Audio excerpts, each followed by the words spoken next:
My father died, March 2021. COVID. The funeral was on Zoom. 80 people online. The ceremony started. My mom spoke. I spoke. Memories were shared. Then the chat stayed open. 3 unfamiliar names sent messages. Who are you people? Dad never mentioned you. Where's our mom? I froze. Our mom? What did that mean? My mom was there, on screen, crying. Who were these people? More messages came. I'm Olivia, 16 years old. I'm his daughter. Olivia? Dad had another daughter? I'm Dylan, 19 years old. I'm Amber, 22 years old. 3 names, 3 kids. I didn't know them. The chat erupted. 80 people in shock? Questions. Confusion. My mom went pale. Who are these children? She whispered. She didn't know. None of us knew. My father had lived a secret family for 25 years. In Montana, another house, other children, another life. We learned at his funeral, all of us, at the same time. Live. My name is Cameron Walsh. I'm 32 years old, and my father's funeral revealed everything. My father was David Walsh, financial consultant, traveled constantly for work, 3 to 4 days every month. Client meetings in Montana, he'd say. We never questioned it. He provided well. Good house in Boston, private schools, family vacations, normal life. My mom Ellen stayed home with me and my sister Jessica. Typical family. Dad worked hard, came home tired, loved us. Normal. Until he died. Until that Zoom funeral. Until strangers in chat said they were his children. The ceremony had been going normally. Pastor Frank leading, talking about Dad's life, his career, his family, us, Mom and Jessica and me. Then he opened the floor for memories. Mom went first, talked about meeting Dad in college. 35 years together. Their wedding? She cried. I went next. Dad teaching me to ride a bike. Baseball games. Homework help. Being there. Being a good father. Jessica spoke. Dad walking her down the aisle 2 years ago. How proud he'd been. Then someone suggested opening chat for written memories. The pastor enabled it. Messages started flowing. Condolences. Sweet stories. Then those 3 messages. From Olivia, Dylan, Amber, names we'd never heard, asking who we were, saying Dad never mentioned us, and where their mom was. The funeral stopped. Everyone saw the messages. 80 people reading, trying to process. The pastor looked confused. Who are you? He typed. Olivia responded. I'm David Walsh's daughter. I live in Montana. Who are you people? Where's my mom, Linda? Linda? My mom's name was Ellen. The chat exploded. Everyone typing. Questions, accusations. My mom grabbed my phone, started typing. This is Ellen Walsh, David's wife of 35. Who are you? Olivia replied. My mom is Linda Walsh. They've been married 27 years. We live in Billings, Montana. Dad has been coming home to us for 27 years. Home to them? My mom's hands shook. She typed again. That's impossible. David and I have been married since 1986. We live in Boston. He travels to Montana for work. Amber joined the chat. Our mom thought he traveled to Boston for work. He'd be gone a week every month. Said it was for clients. The pieces clicked. Dad's monthly Montana trips. 4 days every month. For 27 years, he wasn't seeing clients. He was seeing his other family, his other wife, his other children. The funeral became an interrogation. People asking questions, demanding proof. Olivia sent a photo. Their family, Dad, a woman who wasn't my mom. 3 kids. Christmas 2019. The woman labeled Mom and Dad. Another photo. Dad walking Amber down the aisle. At her wedding. She'd gotten married. Just like Jessica. Dad had walked both daughters down aisle. Lived in both families. Loved both. Neither knew the other existed. My mom couldn't speak. Stared at screen. Jessica sobbed. I felt numb. How is this possible? How do you maintain 2 complete families for 27 years? The pastor tried to end the ceremony. Let families process privately, but nobody left. Everyone stayed. This was to miss. I took Mom's computer, started typing to Olivia. When did your parents marry? July 1994. I've seen the certificate. 8 years after my parents. But if Dad was already married, how did he marry Linda? Do you have a copy? I can get one. Why? Because my parents married in 1986. 8 years before yours. Silence. Then Dylan typed. That's not possible. Our parents have been married my whole life. I'm 19. I'm 32, I typed. Dad has been married to my mom my entire life. The truth sinking in. Dad had committed bigamy. 2 marriages, 2 wives, 2 families, all maintained simultaneously for 27 years. Olivia asked for proof. I sent family photos. Mom and Dad's wedding, 1986. Me as baby, Jessica as baby, vacations, Christmas, all dated, all showing complete family life spanning 35 years. They sent their photos, similar images, different family, different house, same father, same smile, same man, living two complete lives. The pastor finally ended the Zoom, said families needed privacy, but damage was done. 80 people witnessed it. News would spread. Everyone would know. David Walsh, the respected consultant, the good father, the devoted husband, had been living a lie for 27 years. After the call, we sat in silence. Mom, Jessica, me. Nobody knew what to say. How do you process this? Your entire family history recontextualized. Every business trip was a lie. Every I love you was shared with another family. Every holiday he spent with us meant missing holidays with them. I started investigating. Dad's files, his computer, financial records, found everything. He'd been meticulous, kept detailed calendars. Boston family time marked blue, Montana family time marked red. He alternated. First week Montana, rest of month Boston. Next month, first week Boston, 3 weeks Montana. He'd balanced it, kept both families happy, never missed important events.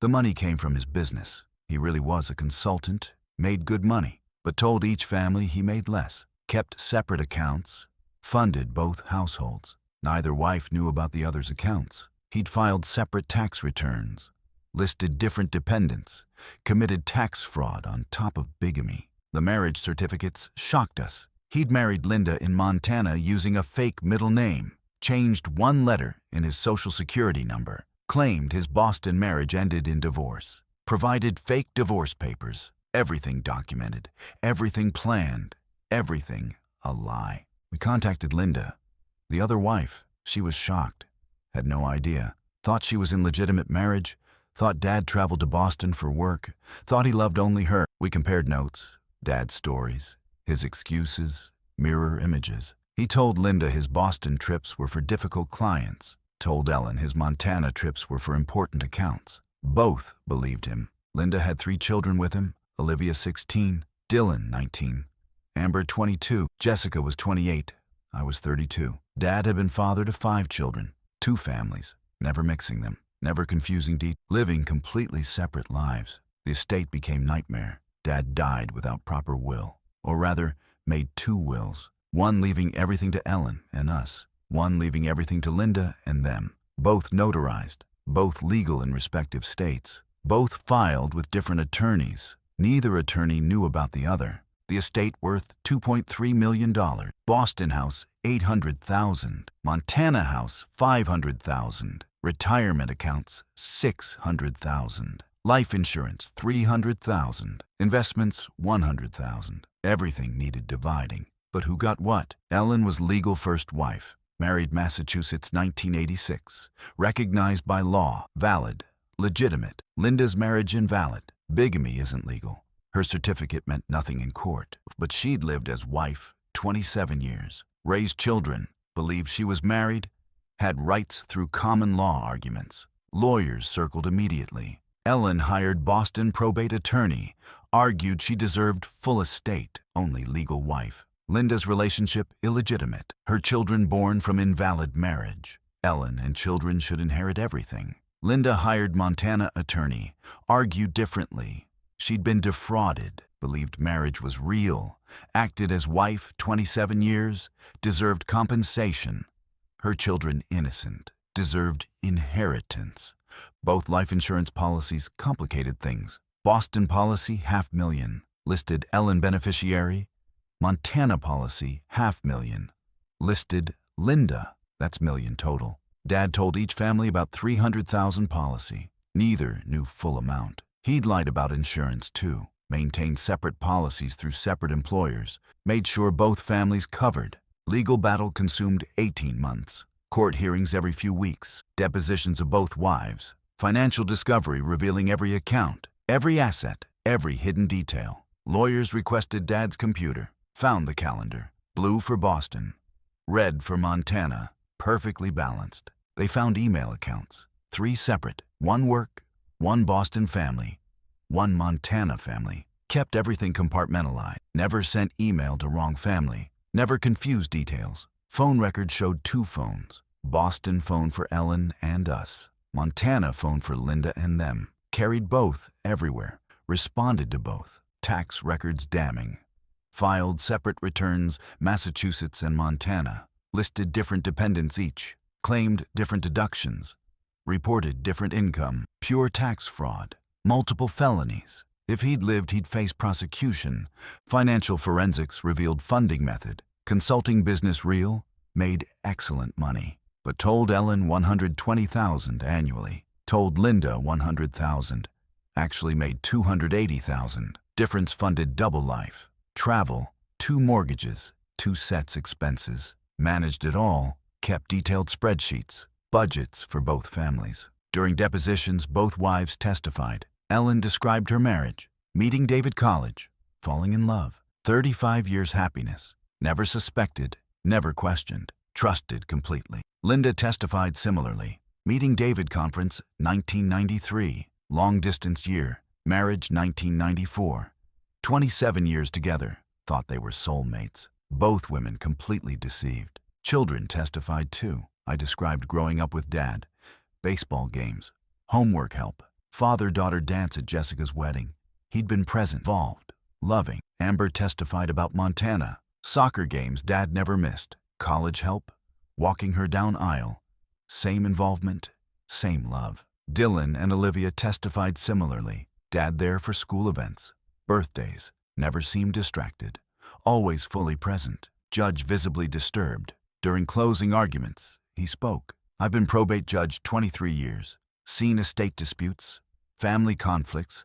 Never seen anything like this. Man who successfully maintained 2 complete families, nearly 3 decades. Loved them both. Deceived them both. Kept both happy and unaware. Remarkable in audacity. Devastating in impact. He ruled carefully. Ellen received 60% estate, $1.38 million. Linda received 40%, $920,000. Reasoning clear. Ellen's marriage legal. Primary. Established first. But Linda defrauded. Lived good faith as wife. Deserved substantial compensation.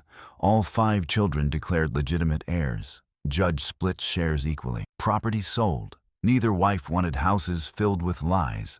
Boston house sold $850,000. Montana house $475,000. Retirement accounts liquidated. Investments cashed. Life insurance paid. Everything divided per court order. Process exhausting.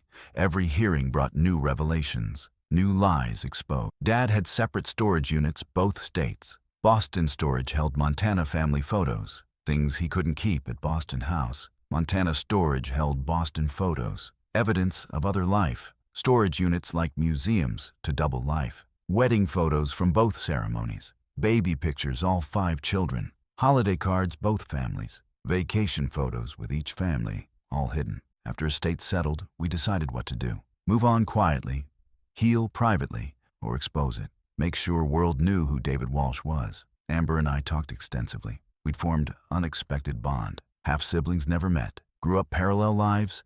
Had same father, but different families. We decided documentary. The Double Life. Partnered with small production company. Interviewed both families. Showed evidence. Explained timeline. Documentary included Zoom funeral footage. Chat messages. Moment 80 people learned truth. We interviewed both wives. Ellen talking betrayal. 35 years lies. Never suspected. Felt stupid for trusting. Linda, same feelings. 27 years deception. Believed everything. Never questioned. We showed evidence. Calendars, emails, phones, financial records, storage units. Everything proving how meticulously Dad maintained double life. Documentary examined psychology. How does someone do this? Interviewed psychologists. They explained narcissistic traits. Ability maintain separate realities. Lack guilt. Enjoyment of deception. Dad fit profile. We explored impact on children. All 5. How identity shattered. Family histories complicated. Had to reframe every memory. We showed estate battle. Legal complexities. Court hearings. Judges ruling. How money became final battleground of deception. Documentary premiered small film festival. Got picked up streaming service. started getting views, getting attention. News outlets covered it. Man maintains two families 27 years. Zoom funeral exposes bigamy. Story went viral. Not good way for Dad's memory. His reputation destroyed. Colleagues saw it. Friends saw it. Everyone who'd respected David Walsh learned truth. The firm released a statement, distanced themselves, had no knowledge. Shocked and appalled, his clients learned. He felt betrayed. He'd advised on ethics while living unethical secret. Some defended him, said he'd loved both families, provided for everyone, been good father despite circumstances. But most condemned, saw deception, lies, betrayal of 2 wives, 5 children, saw bigamy, fraud, manipulation. Documentary became our revenge. Dad controlled narrative entire life, told each family what they needed, attained perfect image, all carefully constructed, all lies. We took control away, showed world who he really was, not man he pretended, but man he actually was. Someone who could look wife in eyes, say I love you, mean it, then drive 800 miles, say same words to another woman, mean those too. Someone who could attend daughter's wedding, walk her down aisle, cry tears of joy, then do exact same 2 years later, different daughter, different state. 3 years later, we're still healing, processing, figuring out how to move forward. Documentary helped, gave us purpose, control over narrative, revenge against carefully crafted lies. It's streaming now. The Double Life, how David Walsh fooled everyone. Thousands watched. Some share own stories discovering family secrets. We've heard from dozens similar experiences, more common than realized. Others judge, say shouldn't air family drama publicly, should have kept private. But we don't regret exposure. Dad didn't deserve privacy and death, or truth told. My name is Cameron Walsh. I'm 34. 3 years ago, father died. Zoom funeral revealed double life, 27 years. 2 wives, 5 children, 2 complete families. None knew about others, until chat opened, until 3 names appeared, until 80 people watched worlds fall apart. We made documentary, exposed everything, destroyed Dad's reputation, and somehow that helps. Knowing truth is out. Knowing people know who he really was. Knowing his legacy is honesty, even if that honesty reveals he was a liar. The 5 of us children still process it. We've formed support group, text occasionally, share updates, remind each other we're not crazy. What happened was real. Dad really maintained 2 families. We really discovered each other at funeral. Our lives really were recontextualized in devastating moment. Amber talks about trust issues, questions everything now, every relationship, every person. If Dad could lie that completely, who else might be lying? Dylan struggles with identity. Who is he really? Son from secret family? Illegitimate child? Product of bigamy? How does that shape who you become? Olivia was only 16 when it happened, still forming identity, still figuring out who she was. Now she has to do that while processing massive family trauma. Jessica withdrew for a year, barely spoke, couldn't process betrayal. Our entire childhood had been lie. Every family vacation, Dad missed time with other family. I threw myself into documentary, channeled pain into something productive, made sure Dad's legacy would be truth, not image he'd carefully constructed, but reality of who he was. Documentary includes segment about logistics. How did he manage it? We break down calendar, show pattern.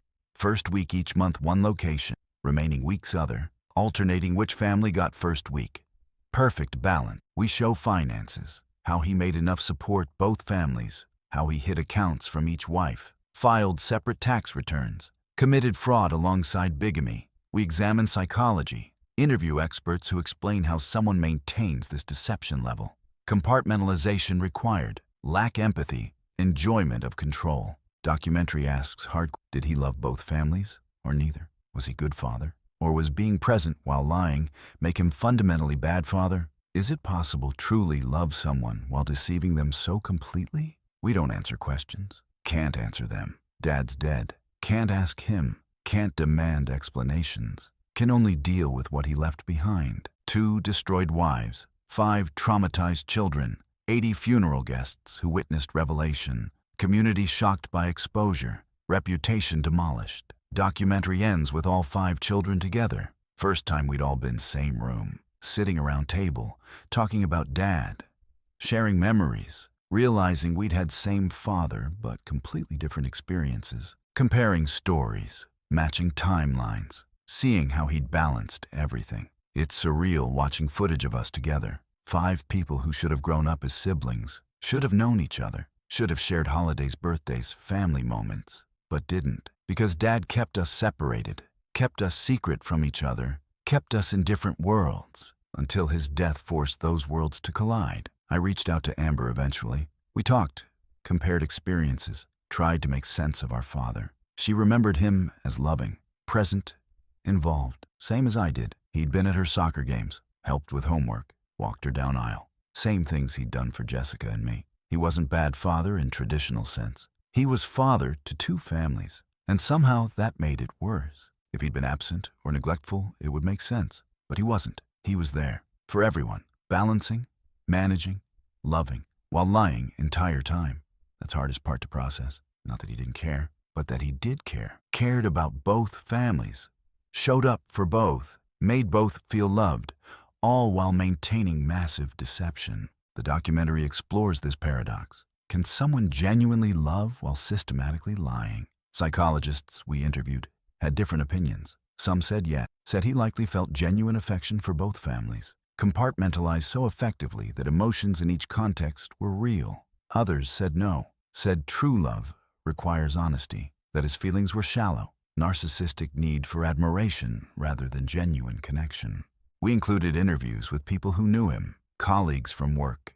They described him as charismatic, excellent at managing client relationships, detail-oriented, never forgot important dates or details. One colleague laughed during interview.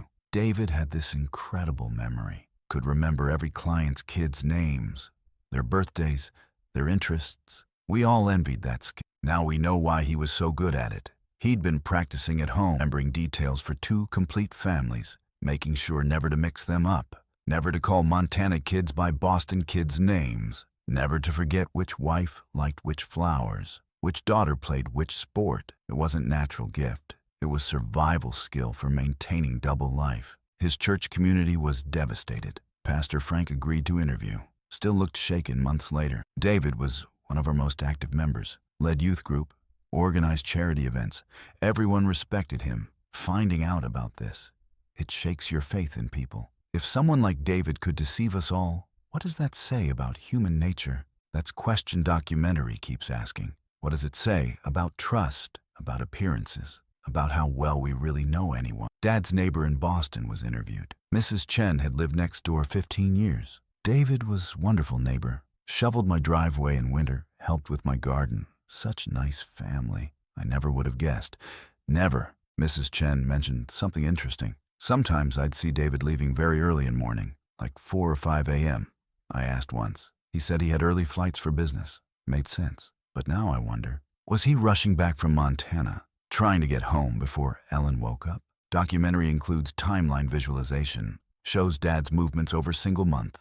Little icon of airplane or car. Boston to Montana, Montana to Boston. Over and over. 27 years of this. Thousands of trips. Tens of thousands of miles. All to maintain the lie. We calculated total distance. Montana to Boston, roughly 2,000 miles. He made the trip approximately 20 times per year. 27 years. That's over 1 million miles. 1 million miles driven or flown to maintain secret family. Put that way, it's staggering. The effort, the dedication to deception. Financial experts we interviewed analyzed the costs. 2 mortgages averaged $3,000 per month combined. Living expenses for both families, maybe $6,000 monthly. 2 cars, insurance, healthcare, education. Conservatively, Dad was spending $15,000 per month maintaining both households. $180,000 per year. Over 27 years, that's $4.8 million. Where did money come from? His consulting business was successful, but not that successful. We found additional income sources. Dad had been running a side business, investment consulting. Clients Linda didn't know about. Clients Ellen didn't. Another layer of deception. Another secret revenue stream funding the double life. Documentary shows tax documents, the fraudulent returns, different dependents claimed on each, different addresses used, both filed as married filing jointly, both showing David Walsh as primary earner. IRS never caught it. Different states, different processing centers, Returns never cross-referenced. Perfect crime until it wasn't. We interviewed tax attorney. She explained how this could happen. State tax systems don't communicate well with each other. Federal returns go to different processing centers based on region. Someone filing in 2 states with slightly different identifying information could slip through, especially 27 years ago when systems were less sophisticated. Could Dad do this today? Probably not. Modern databases would catch it. But in 1994, when he married Linda, much easier. Less digital integration, more paper records, more room for deception. Dad had been ahead of his time in some ways, exploiting system weaknesses before anyone thought to close them. Documentary doesn't paint Dad as monster, doesn't paint him as victim, just shows him as he was. Complex person who made terrible choices, hurt people who loved him, built life on lies. We let viewers decide how to judge. Some comments on documentary are sympathetic. He must have been so stressed, living 2 lives, never able to fully relax. Others are harsh. He's disgusting, selfish, destroyed 2 families for his own gratification. I don't know how I feel. 3 years later, still processing. Some days I hate him. Hate that he lied. Hate that he made my childhood a fiction. Hate that every memory is now tainted. Other days I miss him. Miss the dad who taught me to ride bike, who came to my games, who seemed proud of me. That dad was real in those moments, wasn't he? Documentary ends with question, not answer. Screen fades to black. White text appears. David Walsh died March 15th, 2021. He left behind 5 children, a $2.3 million estate, and unanswered questions about love, truth, and whether someone can be good person while living bad lie. Final shot is Zoom funeral screenshot. That moment in chat, when 3 names appeared, when 80 people's faces showed shock, when 2 families learned about each other, when David Walsh's carefully constructed life fell apart. Freeze frame on that. Credits roll. Documentary has been watched 200,000 times now. Articles written about it, academic papers citing it. Study in deception, in bigamy, in family trauma. We've been contacted by researchers, psychologists wanting to interview us, study how we're coping, how discovery affected our development, our relationships, our trust. Some good has come from it. We've connected with others who discovered similar family secrets. Support groups formed, people sharing stories, realizing they're not alone. That family deception, more common than anyone wants to admit. Not usually as extreme as Dad's case, but secret siblings, hidden affairs, financial deceptions, all variations on theme of family lies. One woman contacted us. Her father had died. They found evidence of another family, not maintained simultaneously, but sequential. He'd abandoned first family, started new one, never told second family about first. Different from Dad's situation, but similar trauma, similar questions about identity, about what was real. She thanked us for documentary, said it helped her feel less alone, less crazy. That's worth something. Turning our pain into something helpful, making Dad's terrible choices serve purpose, even if that purpose is warning others, showing what deception costs. My name is Cameron Walsh. I'm 34 years old now. 3 years since Zoom funeral revealed everything. 3 years processing, healing, building new understanding of my family history, of my father, of myself. The documentary is my legacy, our legacy. 5 siblings who didn't know each other, who met at their father's funeral, who turned discovery into exposure, private pain into public testimony. Dad's legacy is different, not the respected consultant he thought he'd be remembered as, not the good father, not the pillar of community. His legacy is lesson about deception, about cost of lies, about how trying to have everything means losing it all. 2 wives who trusted him, 5 children who loved him, all betrayed, all hurt, all forever changed, and 80 people who logged into funeral expecting to mourn, instead witnessed revelation, watched 2 families collide, saw 27 years of lies exposed in real time. That's David Walsh's legacy, not what he wanted, but what he earned through 27 years of choice, 27 years of deception, 1 million miles traveled, $4.8 million spent, all to maintain double life, all destroyed in single Zoom chat. 3 messages, 3 children, 3 names he never wanted us to know.